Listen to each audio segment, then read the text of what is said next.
Hello mga kabayan, welcome back sa ating channel. Kung bago ka pa lang dito, huwag kalimutang mag-subscribe at i-click ang notification bell para lagi kang updated sa mga bagong videos tungkol sa OFW, trabaho sa ibang bansa, visa updates, at mga tips para sa mga gustong makapagtrabaho sa Europe. Marami sa ating mga kababayan ang nangangarap na makapagtrabaho sa Europe dahil sa mas mataas na sahod, mas magandang benepisyo, at mas maraming oportunidad, pero alam nyo ba na maraming aplikante ang hindi natatawagan para sa interview dahil pa lang sa kanilang CV? Kahit may magandang experience at sapat na skills, kung hindi maayos ang pagkakagawa ng iyong CV, maaaring hindi ito mapansin ng employer.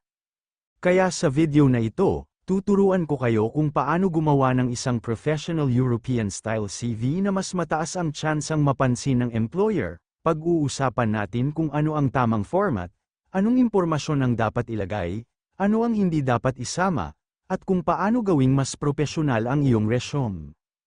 Hindi mahalaga kung ikaw ay first-time applicant, OFW na gustong lumipat sa Europe, domestic worker, hotel staff, factory worker, caregiver, nurse, cook, driver, o skilled worker. Ang mga tips na ibabahagi ko ngayon ay makakatulong sa halos lahat ng gustong mag-a-apply. Kaya siguraduhin panoorin ang video hanggang sa dulo dahil may mga bonus tips din akong ibabahagi na ginagamit ng maraming successful applicants.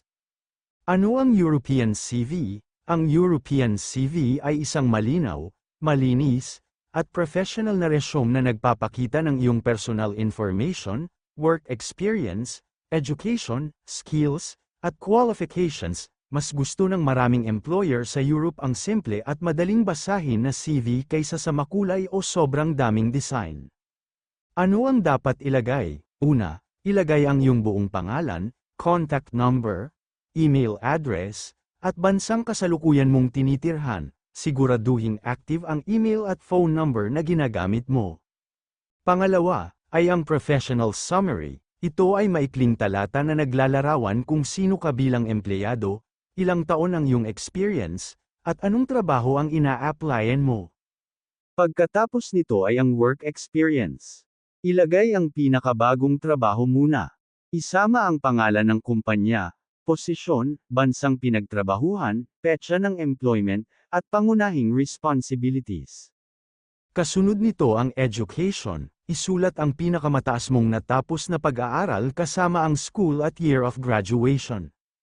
Pagkatapos ay ilagay ang iyong skills, halimbawa ay communication skills, teamwork, computer skills, customer service, cooking, housekeeping, caregiving, driving, o iba pang skills na may kaugnayan sa trabahong ina-applyan mo.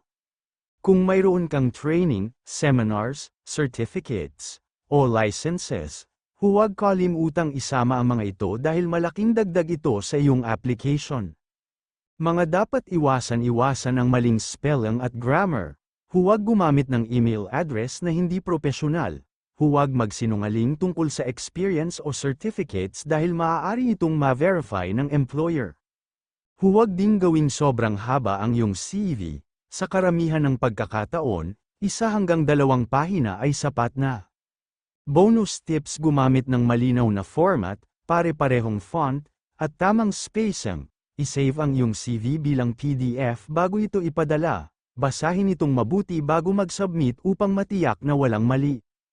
Tandaan, ang CV ang unang impression mo sa employer. Kapag maayos ang pagkakagawa nito, mas mataas ang posibilidad na matawagan ka para sa interview.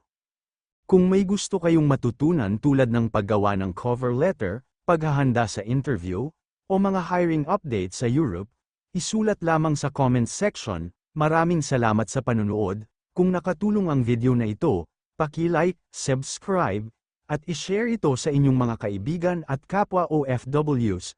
Hanggang sa susunod nating video, ingat kayong lahat at good luck sa inyong pag-a-apply sa Europe.